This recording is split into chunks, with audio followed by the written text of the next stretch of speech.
failure is the most information-rich data stream there is. Like, you're going to learn. And so going back to your notion about beliefs, it's like, if you have a belief that failing makes you a failure, which, let's see how fast I can get to it. You have a quote about this. Yes. That was awesome. It's from Judge Pratt. Do you know it right off the top of your head? Judge Victoria Pratt? No, I have one from you. Oh, great. We can talk about both. Let's see. Oh, God. Failure is just an event. It is not a characteristic. Yes. So that is actually, that's the riff on Judge Victoria Pratt. So she was, she's a beautiful guest on Marie TV. She was a judge. And that was one of the, like, when I heard that out of her mouth, it was so incredibly moving because failure is just an event. It's not a characteristic. And here's one of the things that has really helped me in that regard. I win or I learn, but I never lose. I live my life by mantras. I'm a pretty simple girl. Like they work for me because I just repeat the things that I know are going to lead me in the right direction. So I win or I learn, but I never lose. What does that mean? It means that no matter what situation I put myself in, either I'm going to be a fucking baller and I'm going to knock it out of the park, or I'm going to learn a shit ton. And then I'm going to be like, okay, so I learned all this stuff, but I could do it next time. But I never lose. So I'm not attaching that identity. Does that mean that I never make silly mistake? Of course I do. Does that mean in the moment when I've wasted cash, when I've made a poor judgment call, when I've fallen flat on my face that I don't friggin' cry or feel like an idiot or absolutely want to cry in the corner or call someone and be like, I can't believe it, I'm so stupid. I absolutely do those things. I do those things. But then the moment I like actually take a breath and have a little perspective for a moment, I'm like, okay, I win or I learn, but I never lose.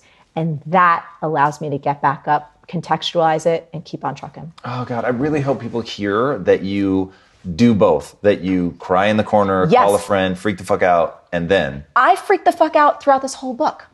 Like people are just like, how are you doing? I'm like, I want to beat my head against the wall. And I know how hard things are.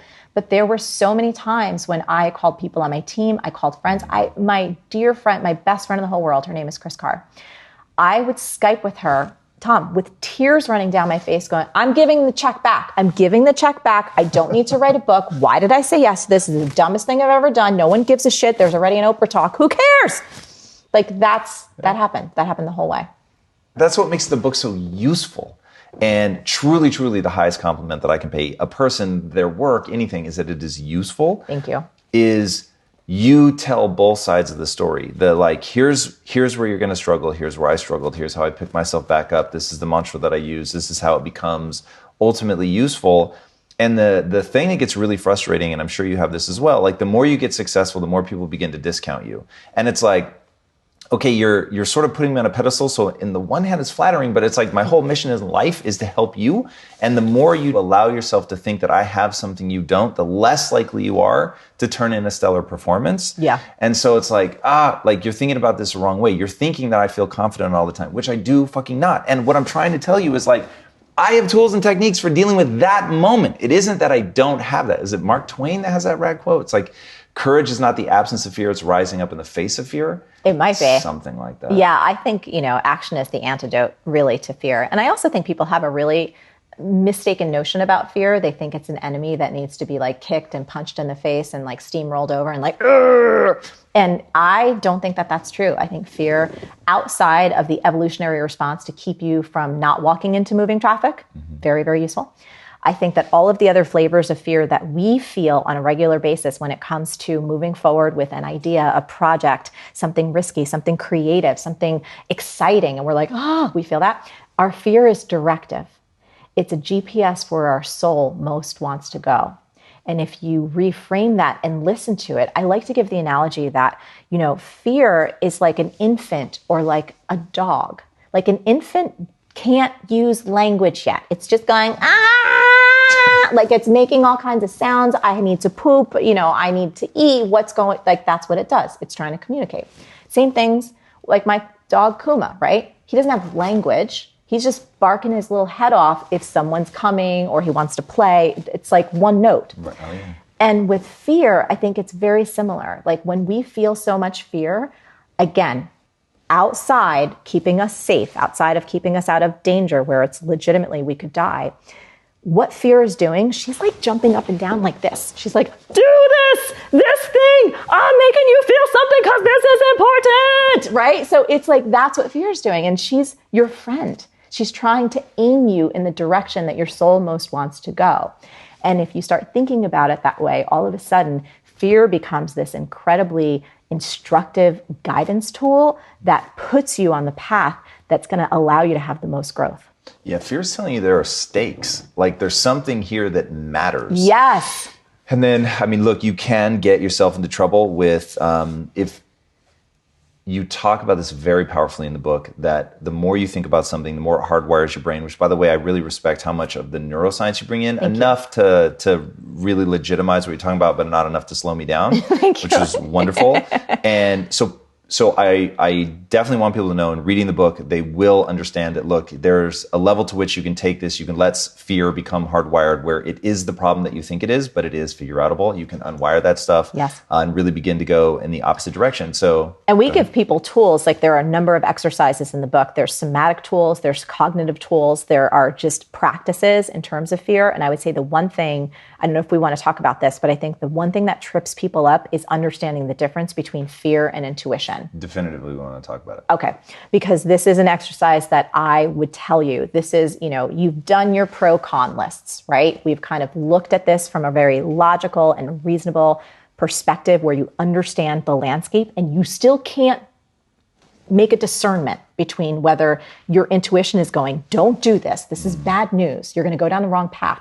Or it's very normal, healthy fear that you're like, oh, I should move into this. This is like a new level of growth for me. It's a physical test. So the difference between fear and intuition can be found through this simple exercise. So think about the opportunity you're looking at. It could be an investment. It could be hiring someone. It could be taking a particular trip, saying yes to a new relationship, whatever. When you ask yourself, does saying yes to this make me feel expansive or contracted? You want to close your eyes, ask yourself that question, not in the company of other people. You got to tune in. And in the nanosecond after you ask that question, physically, your body is going to have a response. Expansive will feel something like either your body ever so subtly moving forward in space, a lightness in your chest, your face may lift, you may feel some semblance of joy or excitement, or just like that breathy feeling. On the other hand, contracted, any sense of heaviness in your tummy, dread, anxiety, even your physical body moving back, or even your head ever so gently shaking no. Now, a lot of people have been living from the neck up for so long, fucking sucked into their screens or typing on their computers. They're like, I don't know how to listen to my body. And you need to get into your body, because there is so much wisdom, so much natural knowing in this vessel that it goes untapped. And this simple test, expansive versus contracted, it will save you every time. I've never had one person not do this and really do it with good faith. Do you know what I mean? Like, take those deep breaths, tune in, and not go like, I have my answer. Here's where it trips you up. Most of the time, the opportunity you're considering looks amazing on paper. For your ego, it looks awesome. There's money involved. There's prestige. You think you're going to get ahead. Everyone else in your position would say yes to this. This is the opportunity of a lifetime. Yet you cannot deny that something in you is like, I can't figure this out. I don't want to do this thing. Something in me is saying no. Trust that voice. That is your intuition trying to save your ass from making a really expensive mistake. As you were telling the story, I was like, oh my God, I read somewhere who somebody walks through like all the amazing opportunities they had, and they had a couple big jobs that they did, and they're like, fuck, why do I still not want to do this? It was you. And so, yeah, you detail that really well in the book of like, this job, like this is everything I've ever wanted, and I still don't want to be here. Yes. Which is very hard for people to get beyond that sort of prestige moment of like, this is what I'm supposed to want. Yes. This actually isn't what I want. And it happens a lot in business. And I think that it's amplified in our culture that is so paid attention to social media and looking at what other people have. And I think this is potentially the danger side. Like, again, I feel like I can speak to this because it's been 20 years and I've been around this industry enough times. One of the dangerous bits about like personal development and growth is people can sometimes get into masterminds and there's a bit of groupthink that happens and everyone's following what everyone else does and they're kind of just copying each other. And then you're like, well, those are his metrics for success. Like I should be doing that too, or she's doing this and I should want that thing too. And all of a sudden you're chasing these goals that don't fucking matter to you at all. And you're so far off track because you've lost touch with your own internal compass. And I believe that every single person listening right now has so much internal wisdom and innate knowing if they can train themselves to continually go inside rather than outside for the answers. That's really powerful. Do you have advice for people in terms of how to learn to interpret the signals they're getting from their body? The contracting and expanding, that was genius. Yeah, but here's the fastest way to learn. Yep. Do a little bit of excavation in your past.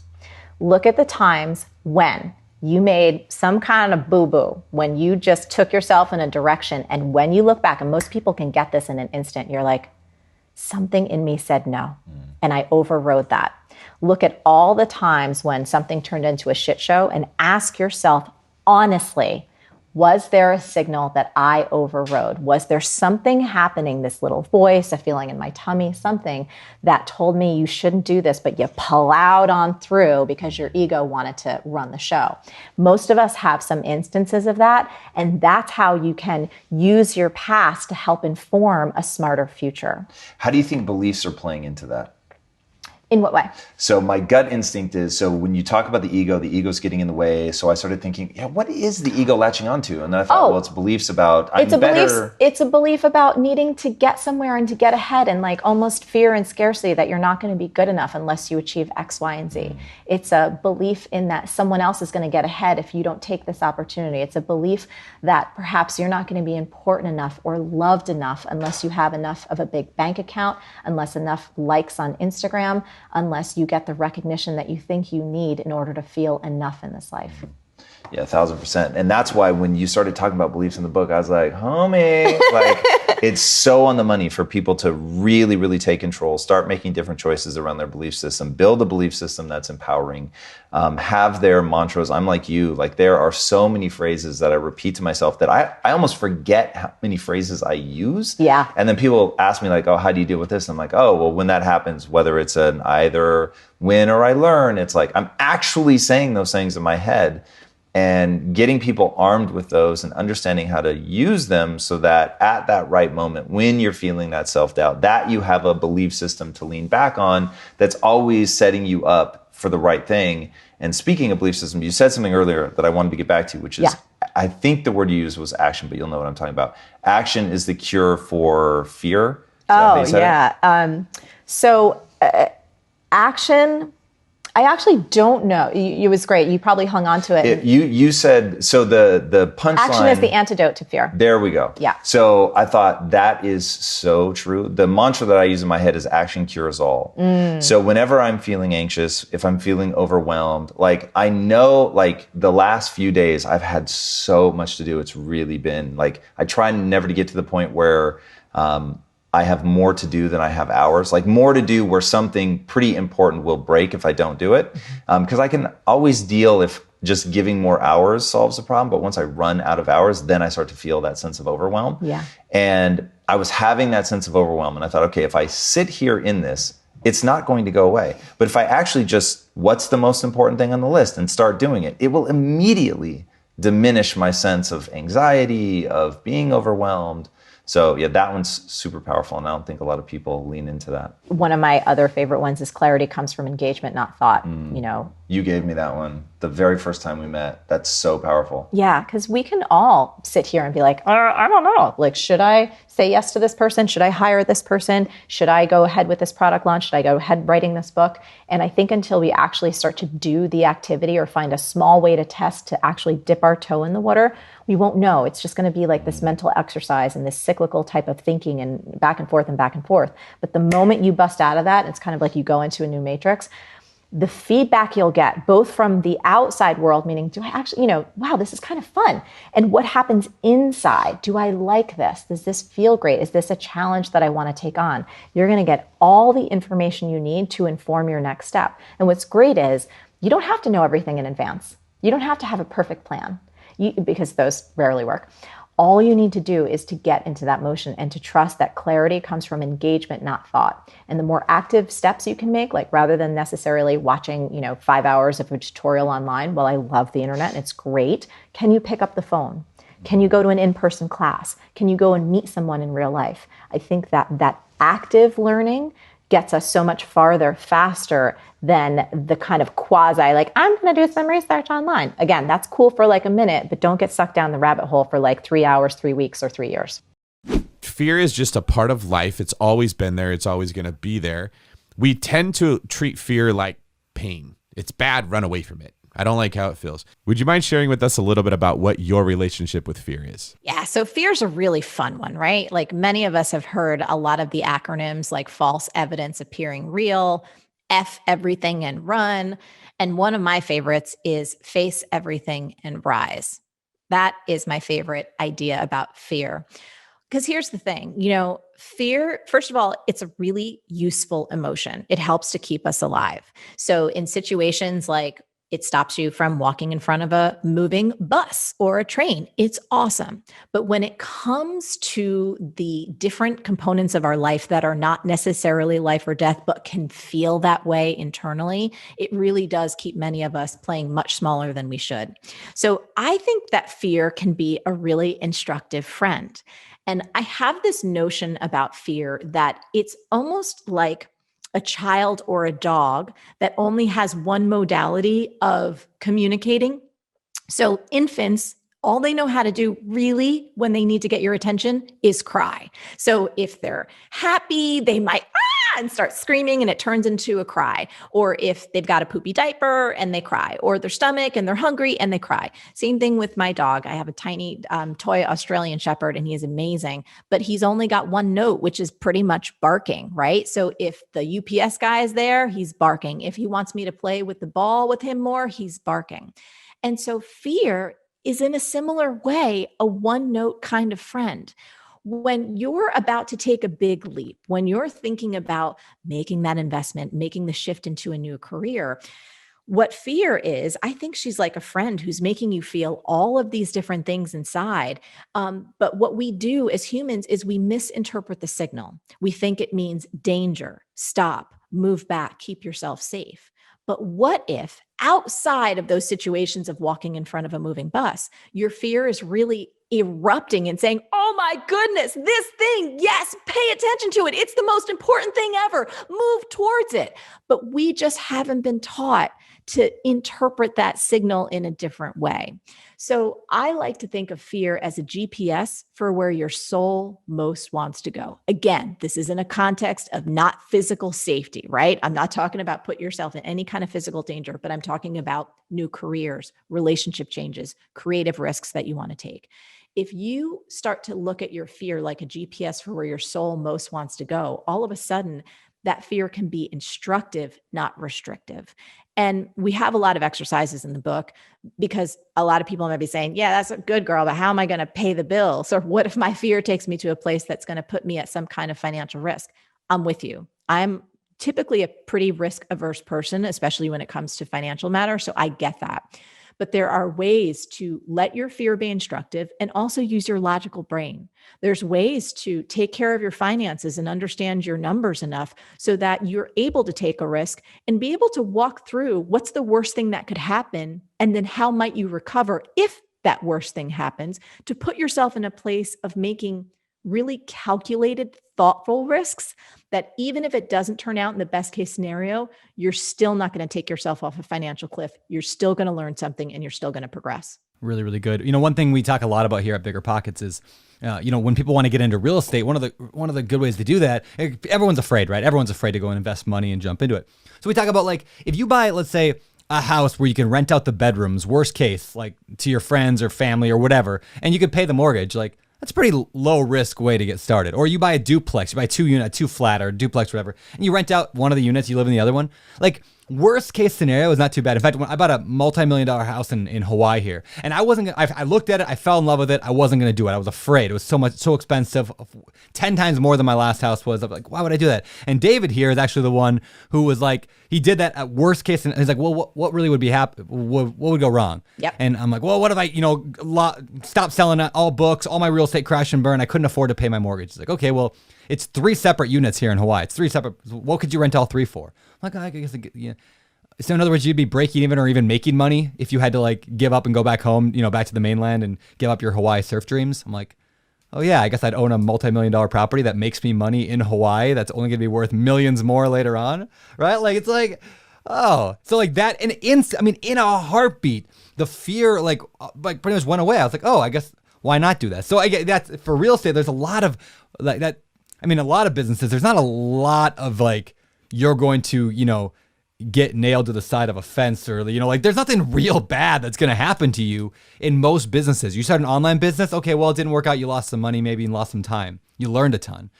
You got into real estate, you started a flipping company, you flipped some houses, you lost a little bit of money because it didn't go well. Okay, well it's cheaper than college. So like it's the fear thing is interesting that people let that stop them when there's so many ways to get into anything for a smaller investment, whether it's dollar wise or time wise.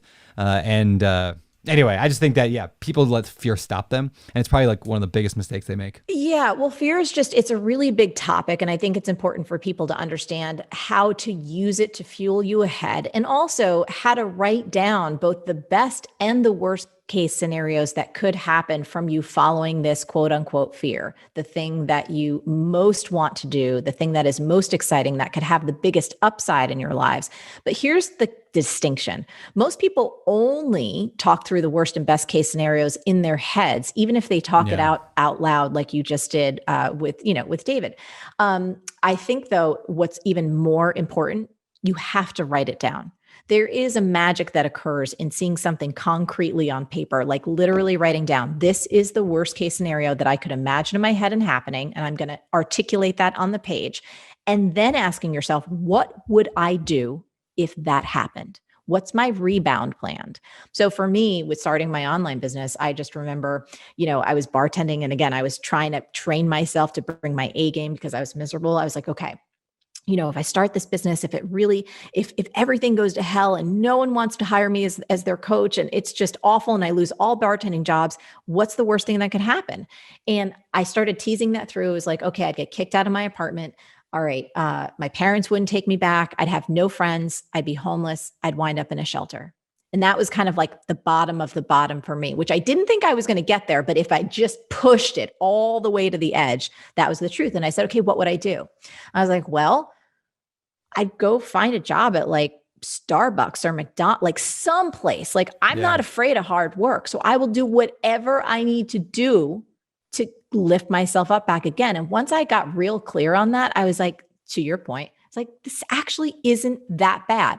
And by the way, even articulating and writing down the worst case scenarios, I believe mitigates the chances that they will ever happen because you faced it and you're never going to let it get to that point. There's probably 5 or 6 steps above that where you could pull the plug, you could change something, you can make new decisions to not let yourself get all the way down into that worst case scenario. Yeah. As Brandon was talking, what I realized there, Marie, is he felt the fear. He said, okay, the baby's crying. And rather than saying, okay, I need to avoid this, it doesn't feel good, he sat down and tried to figure out what does the baby need. Yeah. David, help me walk through why I don't want to do this. And what we got to was really things that had to do with your financial thermostat. I don't deserve a multi-million-dollar property, right? Only rich people have those. And so your subconscious knew you weren't comfortable with it, and it starts to come up with excuses like, well, what if this happens and what if that happens? But by writing, and a lot of that was based in beliefs that were instilled in me in childhood. Exactly right. That's exactly where I was going at, right? Your beliefs and your identity were dictating the emotion you had. But everybody's going to go through that. I'm going to go through it. Marie is still going to go through it. You're going to go through it. The key is writing it down, talking to other people that don't have your belief system, that can see the things that you would miss. That's why we talk about accountability and friendship and doing this journey of investing with other people, because you're not struggling, or you are struggling with things they're not. And they may be struggling with things and you're not. That was a very easy conversation for me to have with you because I was completely unemotional. I didn't have any fear at all. I could see very clearly. So what you're talking about, Marie, writing it down is taking away the power of fear away. It's actually saying, well, is the baby hungry? Let me see. Nope, that wasn't it. Is the baby want to be picked up? Let me see. Nope, that wasn't it. And you just work your way through until the baby stops crying, and now everybody's happy. I'm sure, Marie, you have lots of examples of this happening. Before we move on to the famous four, is there anything you can share for people listening that say, yeah, that's my problem? What's the first step that I should take towards addressing these fears that I'm carrying? Well, I think it's about really writing down first the best case scenario, right? So we oftentimes, because of the negativity bias in our minds, we are naturally attracted to, oh my goodness, what are the bad things that could happen to us? But I think we put much less emphasis, and it to our own detriment, on the best things that could possibly happen to us from quote unquote following this fear. So I'd like to just challenge people to lean a little bit into that first. What are all the benefits? What are all the upsides? What are all the potential positives that could come from you following this fear? Again, we're operating under the assumption that outside of physical safety, following your fear, it's a GPS for where your soul most wants to go. So I would say list out in concrete detail the best case scenarios, all the people you can benefit. What's the legacy you might leave? What might you learn? How could you grow? How you're going to become a better father, mother, leader, entrepreneur? Financially, what are the upsides? Are you going to make new friends? Are you going to invite new people over to you can just, I want people to go nuts. That's why I was saying so many things, because you want that best case scenario list in an ideal world to so overshadow the that might go wrong from the worst case scenario list, that when you do the self-distancing, and this is what I wanted to add to it, David, it's not like there's some woo-woo magic about writing it down, but there is some science behind self-distancing. What that means is you're not up here in your head talking about it all emotional. You're seeing it concretely on paper where you can be more objective. And so once you've done the big best case scenarios and keep going, then do the worst case scenarios. And don't just do worst case scenarios, but also add in that step. And what would I do to rebound or recover if that happened? And I think if anyone listening to this right now has something that is kind of scary for them, and they actually did those exercises on paper and had the benefit of maybe talking to a dear friend or someone who really believed in them, someone who respected them, they would get a lot closer to making a decision that feels both empowered and intelligent. They're really good. We had interviewed a guy named Stig who has a podcast called We Study Billionaires. It's a big business podcast. And he mentioned like 3 things that billionaires all have in common. And one of them is closely related to this. I just wanted to bring it back up again. It was called, they make asymmetric bets. Asymmetric bets. In other words, they make bets on things. I would say most entrepreneurs that are successful do this. In other words, the loss that they could experience is significantly different than the gain that they could get. In other words, the gain is way, way better than what they could possibly lose. And they just think that way. Because a lot of times people think, well, it's 50-50. I might have an amazing life or I might die. But that's not what like entrepreneurship is. It's rarely that way. Anyway, I'm sure some weird entrepreneurs have that bet, but most of the time it's like, well, there's, I don't know, 5, 10, 20% chance that this is really going to hurt me in some way. But there's a 70, 80, 90% chance that this is going to change my life for the better forever. That's right. And so, just thinking that way all of a sudden helps just relieve a lot of that fear. Create your own success story? If so, I've got a free coaching tool for you. It's called How to Get Anything You Want. It's an awesome audio. It'll give you 3 simple steps to create your dreams on your terms. All you need to do to get it is go to marieforleo.com/subscribe. That's marieforleo.com/subscribe. See you there. You said that it's not easy to change your ingrained habits. To free up your time, you need to say no, disappoint people, disrupt social norms, ruffle feathers, have uncomfortable conversations, and dismantle a few long-held assumptions. Saying no can be a very powerful thing. Yes. So one of my favorite things is to teach people to get on what I call the no train. My B schoolers know about this. So here's what the no train. So is anyone in here, are you guys addicted to saying yes and then regretting your choices? Like, why the hell did I say yes to that? And you say yes, okay, good. You say yes so often, you're like, oh my God, I don't have any more time for me. And why did I put this thing in my calendar? And before you know it, your life doesn't feel like your own. Experiment with what I call the no train. So here's what happens on the no train. When you have a first class ticket on the no train, no matter what people ask of you, your first response is no. No, I'm not going to do that. No, I'm not available. No, thank you. No, No, no, no. You just stay on the no train. It is amazingly uncomfortable for many of us, but it's awesome because it frees up your calendar. And then you start to have choice about what you'd actually like to say yes to. Again, some people in this audience might be like, I'm great at saying no, but most of us are not. So is it uncomfortable? Yes. But the upside of training yourself to say no as a first response is you start to build in some buffer where then you can consider if you actually want to do this thing. And here's a great trick that I picked up. If someone asks you to do something and you want to say, oh, maybe I'll do that in October. They invite you to something and it's months and months away. If you wouldn't say yes to doing it tomorrow, don't say yes at all. Really, because October's going to come up and you're going to be like, shit, why the hell did I put that in my calendar? God damn it. So we're kind of going through all the things that might hold us back, and you're going to bat them out one after the other. And one, of course, is fear. And you talk a lot about fear in the book. And you seem to try and change the way that people look at fear. So you need to analyze your fear. Tell us a little bit about how you can overcome what we think of as fear that's stopping us and holding us back. Yeah, fear is such an interesting thing. It's this wonderful force of nature that, first of all, has kept us alive. So that's beautiful. We want to thank our fear. And I think fear is always helpful if it's properly understood. So let's talk about fear from this perspective. If you're going to go out into traffic and stand in front of a moving bus, right, you'd feel afraid and fear would keep you on the sidewalk. That's awesome. But when you're thinking about making a big change in your life, increasing your rates, saying something in your relationship that you know you need to handle, moving to a new country, whatever it is, you will also feel some sensations that you probably identify as fear. But what if fear, outside of when it's keeping you alive in terms of standing in front of a moving bus, what if your fear was directive? What if it is helpful? What if your fear is actually a GPS for where your soul most wants to go, and you've just been misinterpreting the signal? So think about it this way. Infants, when they're born, right, they cry. They don't have language skills yet. So if they've got a poopy diaper, wah, they're crying. If they're happy, wah, they're crying. If they want to eat, wah, they're crying. You have to decipher that code. Am I right? Same thing with dogs. I have Kuma. I love my dog so much. He barks his head off if the UPS guy is at the door and he's trying to protect me. But you know what? He also barks his head off if he's having fun and he wants to play ball or there's something else going on. So it's up to me to interpret that signal. So what if when you're facing a really exciting opportunity or something that quote unquote scares you, what if that's your fear going like this? Hey! It's me! I'm trying to tell you this thing is important! Do the thing, for heaven's sake! What if that's what your fear was actually saying?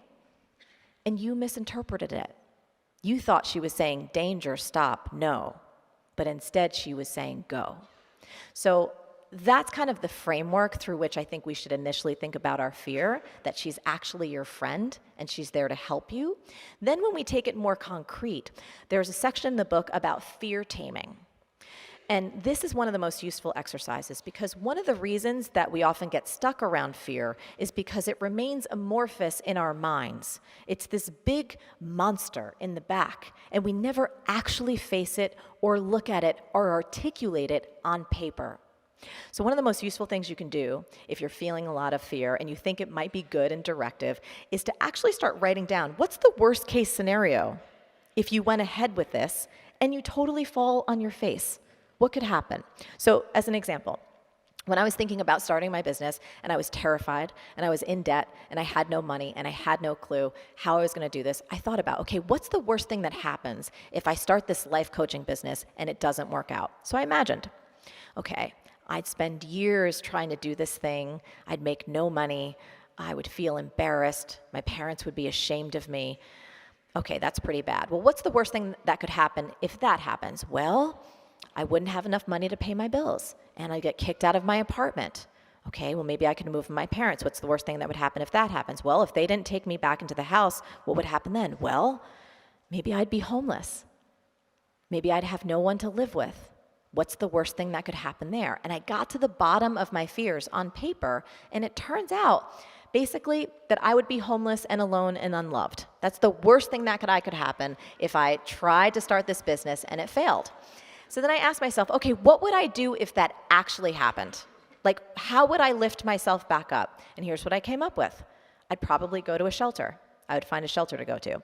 And then what would I do? I said, I would get any job anywhere, McDonald's, Starbucks, I don't care. I would find some job to start getting myself back on my feet. So when I looked my worst fears in the face on paper, they really weren't that horrible. Does that make sense? It was like, okay, first of all, I don't think I would let it get to that point. And if it did get to that point, here's my exact plan to lift myself back up. But then here's the magic. You need to do the flip side. What's the best case scenario from following your fear? What are all the things that you could learn? All the things you could discover. Who might you become? How might your life change if you followed this fear and it actually turned out to be awesome? What's the best case scenario? So for me, I made a list. Again, you've got to write it down. And my list sounded like, well, I'd actually feel fulfilled for once in my life. From a financial upside position, I was thinking, whoa, well, if I'm really good at what I do, I could actually maybe have financial freedom. That sounded outrageously awesome to me. I thought about the people that I could work with and the lives that I could change. I thought about having location freedom. Freedom is one of my biggest values in life. And so I went down the best case scenario list and I was like, man, this is awesome and totally worth it. And the worst case scenario list, that was some bullshit I could totally handle. Does that make sense? So,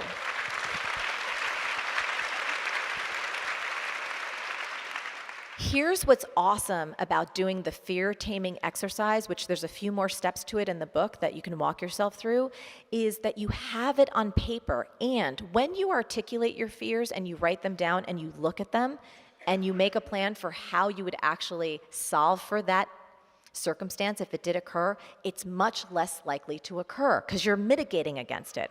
And then if you look at the worst case scenario and you're like, I'm not willing to take that risk, dial it back up. Well, what's the risk you are willing to take?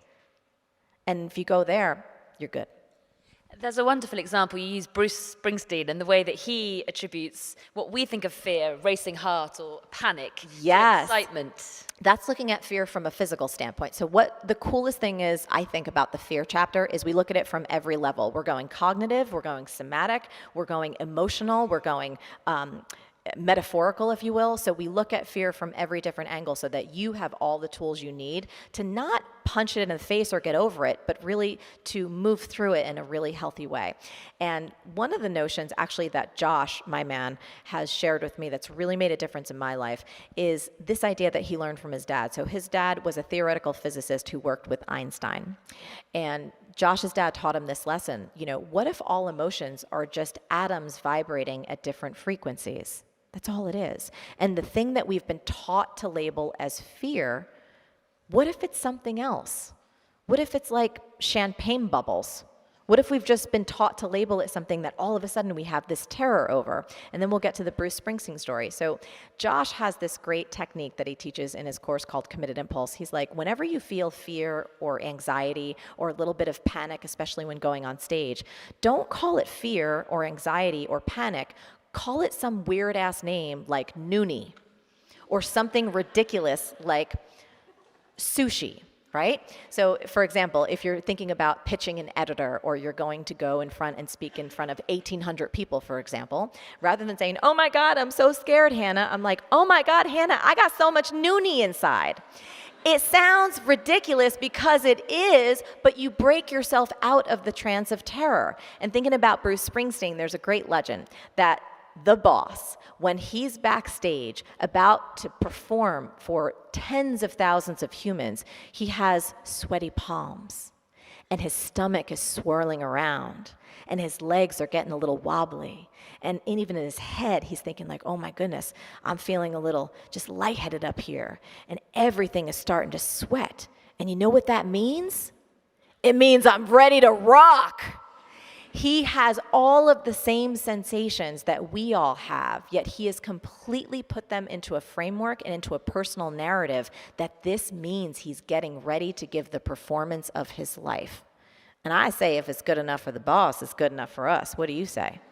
You know, you're really in tune with kind of your physical like you had like a physical reaction to this Yes. job, or you saw the article and there was like a physical reaction. Yes. How can people kind of, what does that mean for people? Like what, and how can they tap into that? And Yes. and how do you kind of explain the difference between something that's fear and something that's your intuition? Yes. So I think all of us are such intuitive creatures, but we're not taught about this. Like there's so much stuff. So as a little sidebar, and I'm going to answer all that. The whole reason I do what I do is because when I started discovering the world of personal development, self-development, the fact that we could actually change our brains, we could get better, we could be happier, I'm like, why didn't anyone teach me this sooner? Like, this is the most awesome thing ever. And like, I'm from New Jersey, so I hear about the best pizza. I'm going to shout about that from the rooftops. I learned about personal development. Like, I need to talk about this for the rest of my life. This is so good.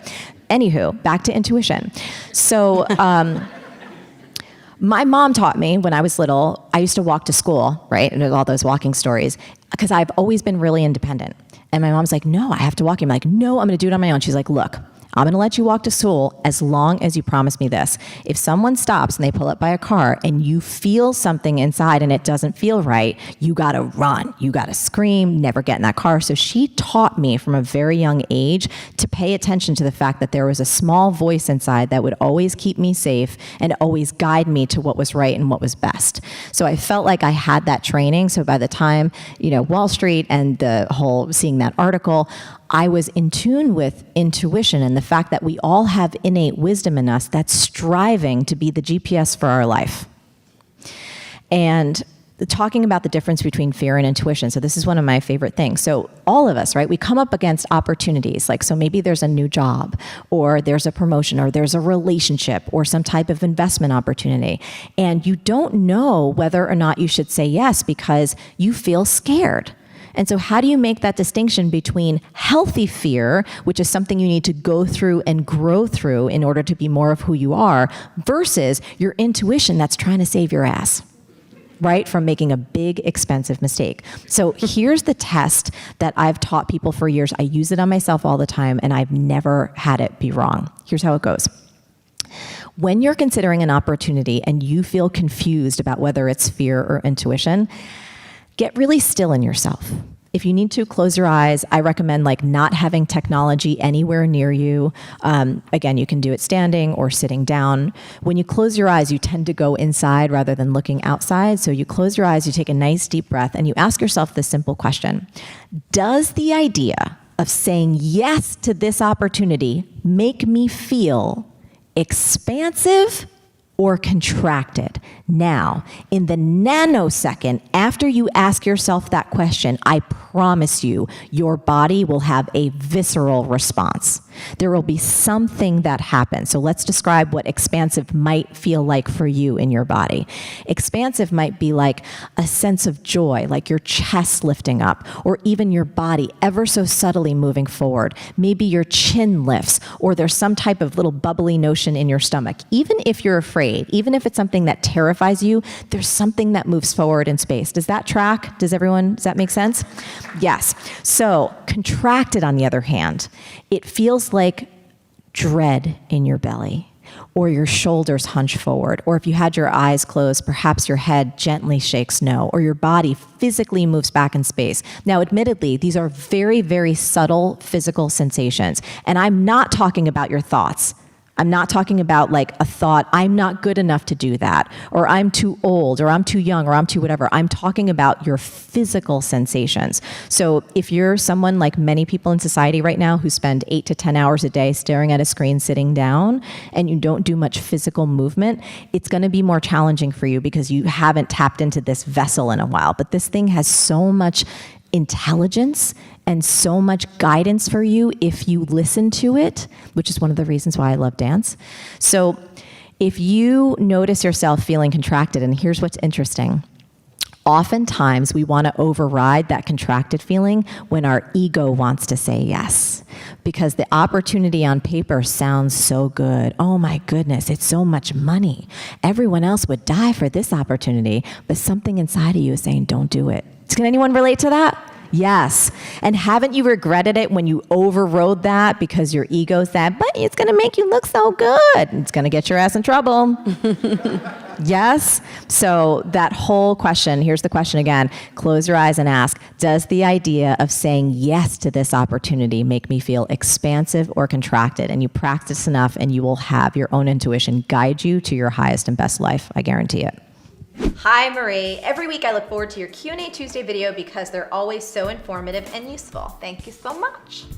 I have a question about business and fear. I'm 25 and recently finished grad school and have been trying to launch a freelance writing career. I have small jobs here and there, but nothing as substantial as I want and I know I can handle. I know part of it is simply fear of getting started, and wrapped up in that fear of failing and even a little fear of succeeding. Interesting. How can I either get over this fear and start building my business successfully, or use the fear to my advantage? This is so juicy. Juicy, juicy, juicy, like a ripe peach. Here's why it's so juicy. It's not about getting over your fear, it's about getting into your fear. Booyah. No, seriously, it really is about getting into your fear. So here's the whole thing about fear. And my man, Josh Pice, taught me this. Brilliant, brilliant, brilliant man. Fear is nothing but fuel. Fear, if you really break it down, is a sensation in your body. And unfortunately, our society has conditioned most of us out of experiencing it. So it's something that we push against, we resist, we don't even want to look at it. When in reality, that fear is incredible fuel that can just jet blast you towards your dreams. Here's what I mean. Once a mentor taught me this, that fear is excitement with the brakes on. And the whole secret to using fear to your advantage is to learn how to, what Josh calls, party with your fear. What does that mean?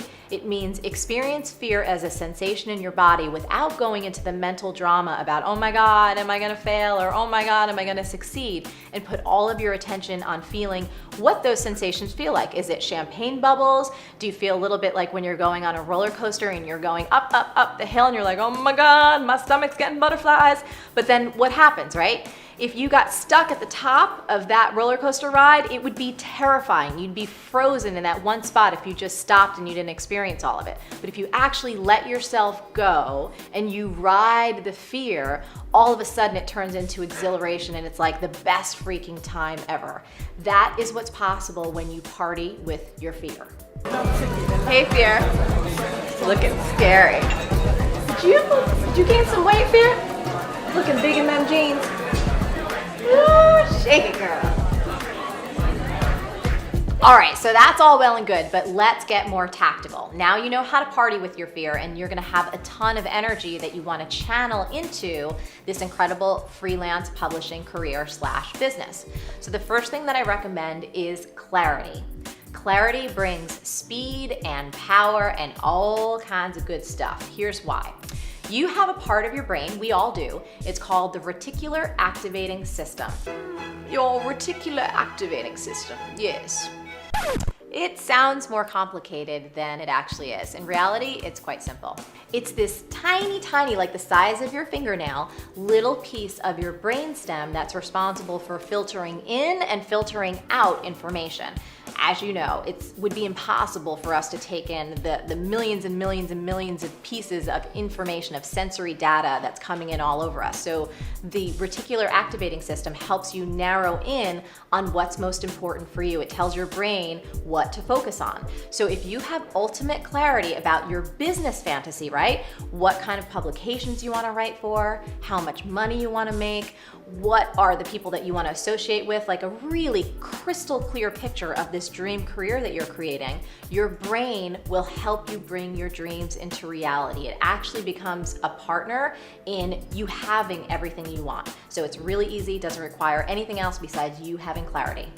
So the next thing I recommend for you is getting yourself what's known as a power posse. When you're first starting out and you want to launch something big, you're creating something from nothing, you need other awesome people to hang out with, and more specifically, people that are instigating and initiating their own success. Here's why it's important. For any of us who are on somewhat of an entrepreneurial path, we need other people to hang out with. We need to share notes with people. We need to be able to talk about our disappointments, to talk about our wins, and to keep each other going. This is hugely important. I know in my life when I first started, most of my friends were not on an entrepreneurial path, and they thought I was an alien coming from another planet.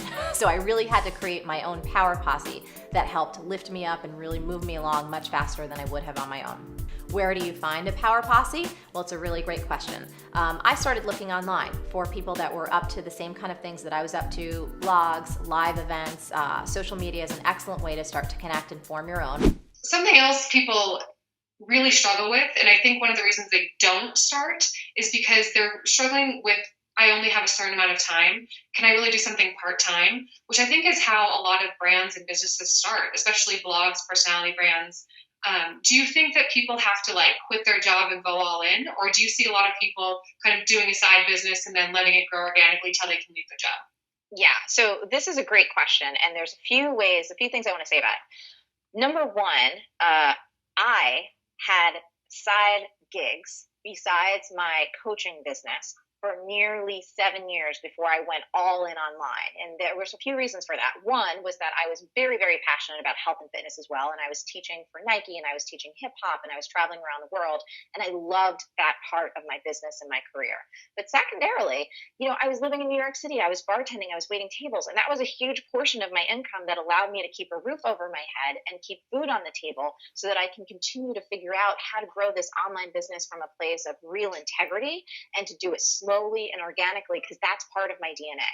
I have other friends that the way that they're built, they have to kind of go all in on something because that's what fires them up, right? That's what gives them that charge and that pressure to really make results happen. That's not how I'm built. And so if anyone listening feels like, gosh, can I really do something on the side? The answer is yes, of course you can. That's how millions of us do it. We start very slowly. We build momentum, and then when it feels right and when it is right and we go, you know what, I'm ready to take this full time. I want to take this full time. It makes sense financially and emotionally to do this. Then you pull that trigger. But the great thing about B-School is, it's an amazing course because once you're a B-Schooler, you're a B-Schooler for life.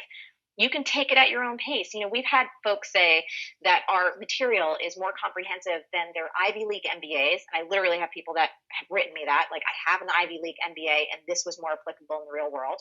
PhD is saying this is incredible. And you don't have to do it all in 8 weeks. You can do it at your own pace. We're all there for you. Ain't nothing going anywhere. You got the material for life. So it's if that is the path that you want to take, little bit at a time, which I actually recommend. You gain momentum, you can do it. And I would say, don't wait. I don't know what people are waiting for in life, but the only thing that passes is time. You get older, the world starts going by faster, and then all of a sudden you feel more overwhelmed because you're out of the game. But once you're in the game and you're doing it and you start to understand it and you take these small actions every day, it's incredible what you can accomplish in a year or two. Yeah, that's amazing. It's so true. I started part-time as well, and I freelanced a lot. And I also tell people, in line with what you just said, you have no idea what your good ideas are yet, because they come as you're moving forward. The little steps you take, if I would have looked at my business 5 years ago, there's no possible way I would have imagined what it would look like today. It wasn't even, it's not that it was too far of a reach. It wasn't even in the view. It wasn't even in the view. And even a year ago. So you don't get those good ideas. You find your best ideas as you're taking your steps forward. You don't find your best ideas where you're sitting here thinking, should I do a business? That's not when your best ideas come to you. Your best ideas come when you're in the thick of it. So that's always when I have my best ideas, when I'm actually when I'm in the middle of a project and I'm trying to do something. And then I'm like, I just had the best idea. I need to write it down so I can finish this. But at least it came to me. Yeah. I mean, you speak to, this is one of my life's mantras, and this will serve everybody on the call, whether you do B-School or not. Clarity comes from engagement, not thought. You are not going to think your way into being a business success. It's never going to happen on your couch. It's never going to happen listening to podcasts. It's never going to happen unless you actually get in there and execute and do something. And that's why I'm so proud of what we do in B-School, because we have so much fun getting things done. and experimenting and creating this space where people go out and they do something, they come back with the results, and we all talk about it. And then you get to, inform your next move. Okay, let's try this. Let's try that. What worked for you? It's so exciting and supportive. Like, to think that you're going to do it by yourself, just like, meditating your way into success, is just not going to happen. No. Yeah, I totally agree. So what were you afraid of when you got started? Or were you afraid of anything? Where when you think back to Marie, so how many years ago when you're starting, I actually remember, Marie, this is like when I was very first starting my online business, this is like 7 years ago. It's probably, I don't even know if B School had come out yet. And you had this web page, and it was like kind of pink on top, and it said RHH, like Rich, Happy, and Hot. And it was a picture of you. It had this like awesome copy. And this was like 7 or 8 years ago. This was a long time ago. So you had already kind of started, like, when you're in that phase, even before that, what was the fear in your mind? What was there? Yeah, well, I'll take it back even further, because I've been doing this now almost 17 years. So like what you're talking about was like a decade in.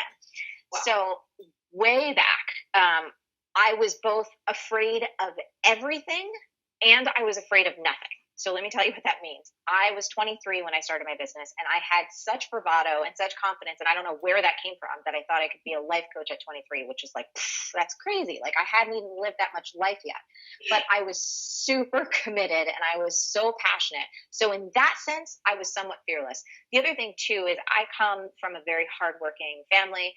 Like, everyone works their butts off. I've worked since I was 9 years old. So work for me is like oxygen, right? So I knew when I was starting my business and I was bartending at night and waiting tables and doing personal assistant work for other people, the reason I was somewhat fearless was because I didn't force my new business to make money and put food on the table. Does that make sense? So I was so completely willing to like go all in and like try everything, because I'm like, I'm going to go make money at the bar at night, or I'm going to go clean someone's toilet and, I'll have that money.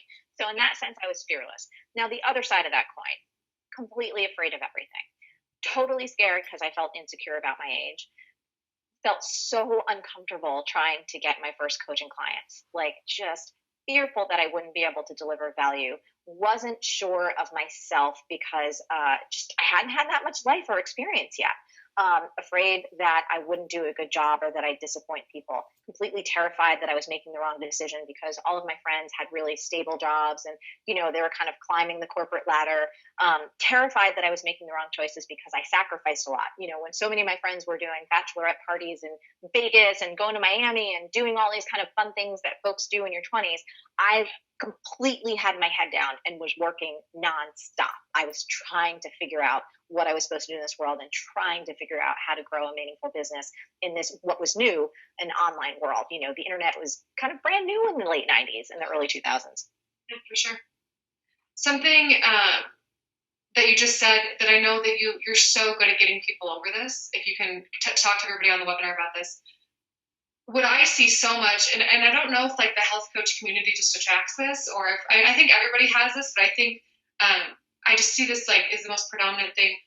I see women especially so afraid, 20s, 30s, 40s, all of them, so afraid of what everybody else thinks that they never take action. Mm-hmm. So afraid of what if I look dumb, or what if people are judging me, or people are gonna think I'm like a hippy dippy health coach, eating my chia seeds, being all wacky off over here eating raw food. How do you help women? How do you teach them just to own who you are? And just like, it drives me absolutely bananas when I see someone not living the way they want to live because they're afraid of what everybody thinks. Like, and you talked about that in your last episode of Marie TV about, the 5 regrets that people have in dying. That beautiful, beautiful interview and beautiful book, which everybody should go watch, by the way, on YouTube on Marie's channel. But how do you help them just make that shift to be like, I'm going to just compartmentalize what everybody else thinks, and I'm going to move forward with the way that I want to live? Well, I think it's an interesting process. Someone has to be ready for this. They have to be ready to, like, honestly, and forgive me for questioning you guys, but you can't give a fuck what other people say or think about you, because honestly, there's folks that don't like you right now. There's probably people you think are friends that talk behind your back. That you might have family or acquaintances who, it's like, are you going to live your life for them, or are you going to live your life for you? And one of the things that I think I'm good at is getting people to take action and getting people to focus outward on what they're meant to do in this world, how they're here to serve, and get them so in the game and so having momentum that they start to forget about those conversations. Like they're having such a friggin' good time getting results and making things happen in their lives that all of a sudden they almost forget to be afraid. I know it's a weird thing, but again, we've seen it happen time and time again where people come in kind of terrified, and then we put them through this experience and they're like, I'm totally confident. This is awesome. I am doing, and I don't care. I'm finally being myself and expressing myself, and I don't mind. And it doesn't mean that you have to necessarily offend anyone or anything like that. But, it's like you can sit around and be afraid your whole life, and you will get to your deathbed, and you will have regrets. And there's no rewind button for any of us. Or you can choose to be brave, and you can choose to do what you know you want to do in your heart, and you can choose to be of service and actually use the gifts that you were put on this planet to give others. And I think it's a daily choice. I don't think it's necessarily easy. If we could bottle it up and put it in a shake or put it in a juice and have people suck it back, that would be awesome. But I do know it's kind of one of the byproducts of hanging out with our community that you do kind of let all of those fears fall away and you just get out there and you get it done. Yeah, thank you. And I love that. And B-School does focus on service. And I know for me, whenever I'm getting into the space of fear or questioning or whatever I'm doing, I just have to go back to how am I being of service? How am I being used? How am I using my own gifts to help? When you focus on service, you don't have time to think about all of those other things that are holding you back. It's really actually a selfish process to stay inside of yourself and not give any of your gifts. When you can shift that and focus on service. There's a really simple idea. It's called no two things can occupy the same space at the same time. So in any given moment, you're either completely preoccupied and you're talking to yourself about everyone's going to hate you and they're going to criticize you and they're going to judge you and you ain't getting shit done. Or in that same moment, you could be writing that email, creating that blog post, reaching out to that client or customer, giving that talk, doing whatever it is that you really want to do. You can't do both at once, though. You can't be sitting there like a scaredy pants worried about what everyone else is going to think and at the same time being of service. And that one micro distinction and understanding, if you can check yourself before you wreck yourself, anytime you find that you're like just stuck in your head like, you got to take that light and shine it out and get into action. Oh my goodness, that was so fun. Now, if you loved this episode, you're going to love this next one even more because it goes even deeper. So enough talking, click, watch now, and I'll see you there. You have to train yourself to override the voice in your head that says, I can't, or I'm afraid, or it's not the right time, or what are people going to think of me, or yada, yada, yada, yada. You have to behave your way into success.